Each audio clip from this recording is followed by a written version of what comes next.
Hey everybody, I'm here with Brian Bright from Neversoft, and we're going to talk a little Guitar Hero 5. So, Brian, the big news tonight is forward compatibility for Guitar Hero 5. What can you tell us about that?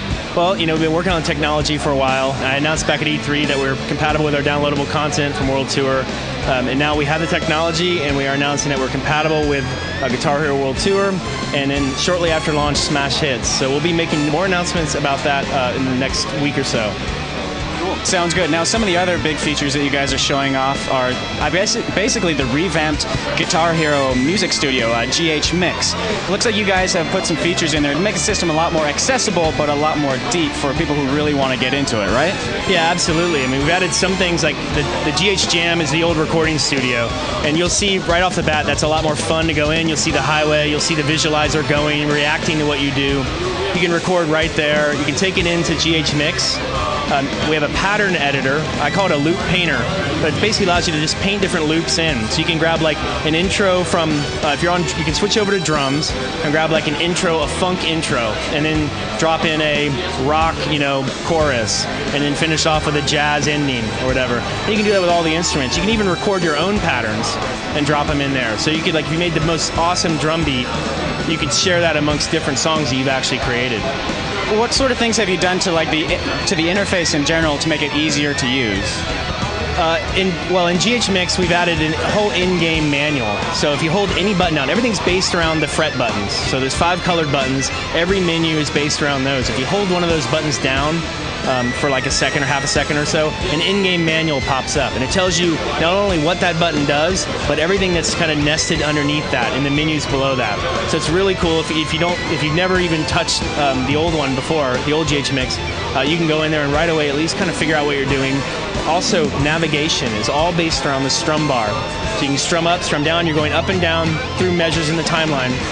If you hold the whammy down and you strum up and down, it's fast forward. So it just makes navigation super simple, and then also the in-game manual, it just makes it way more accessible. And then you can add some like expressions to the way you play the notes to make them sound, I guess, more like an authentic guitar compared to World Tour? Yeah, absolutely. We have the, on the touch strip now, in GHMix, we allow you to basically assign each of the 5 touch strip buttons to doing a different type of expression. It could be a vibrato, it could be a bend, it could be a dive bomb, it could be a bend up or a bend down where it intelligently bends into or out of the note that you've just left or are going to. So it really allows the music to sound more like an authentic guitar, less like a MIDI guitar. And you've actually expanded like the ways that people can share as far as like length and upload limits, that type of thing? Yeah, in GHMix now we have a 7,500 note limit, and it's a shared pool. So previously, each instrument would have a limit, and so if you made a really complex drum beat, you might fill that in 1.5 to 2 minutes. Now it's a shared pool, so if you have that complex drum beat, you can make still make it relatively long, and then use the remainder of the notes how you see fit on your other instruments. So we've made songs up to 10 minutes long. We also allow you to put 50 songs online instead of last year on World Tour. It was only 5. Those are managed slots that you have, so you can actually go in and say, all right, if you happen to make 51 songs, you can just go in and swap that out with one of the other ones. You can share up to 50 tracks now, which is cool. Definitely sounds cool. I could talk about GHMix for days, but we should probably talk about some other parts of the game. So you guys have announced the party play, the rock fest, and like band moments. Are there any other announcements that you have regarding the way the way the game is played in terms of gameplay tweaks and maybe career mode changes, that sort of thing? Yeah, last week we announced avatar support for the Xbox. So now you can rock out with all your avatars. You can even go in and like say random. When you go into the Rockstar Creator and make your Rockstar, you can just say random avatar, and you can go random male or female. So even if you've only, Xbox only allows you to have, your avatar, but you can still go in for the rest of your band members in the lobby. You can kind of set up the band the way you want it now, and that's new. We didn't have that in World Tour. So you can go in and manage your band. If you're playing by yourself and you want to customize the way your band looks, you can do that. And you can also customize and look as avatars if you're on the 360. So you can just hit random until you get one that you like. And then that avatar is saved, and then every time the game boots up, even if it's in party play, where it just boots up and it's like the attract mode jukebox, your band will be on stage playing how you set it up. So Sounds good. Now, as far as the track list goes, you guys recently revealed that. Is there any sort of theme or anything going on this year? Maybe a little different from World Tour?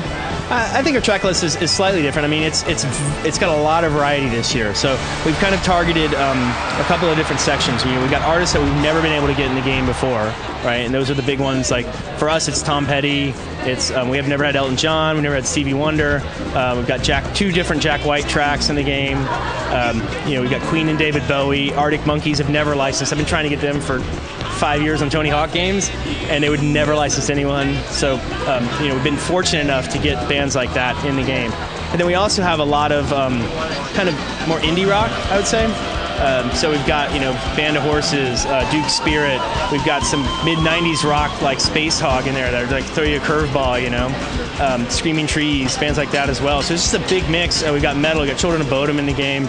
We've got guitar virtuosos like Jeff Beck. Even Derek Trucks, probably don't even know who he is, but he does like jazz kind of funk, and he's a virtuoso guitar player. Just a big mix of just fun and compelling music to play on guitar, both current bands, popular bands, and classic rock, stalwarts, I'd say. Cool. Now, is there any changes to the hardware that we should be aware of this year?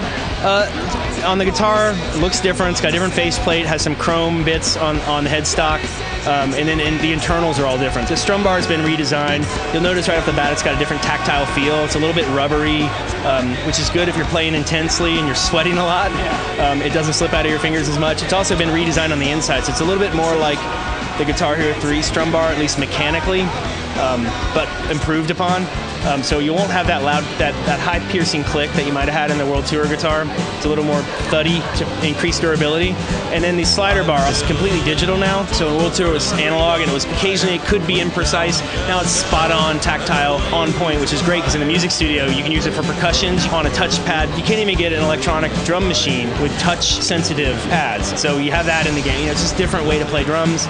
With all the expressive guitar stuff, the new slider bar really helps because it's spot on. There's very low latency and no analog drift or anything.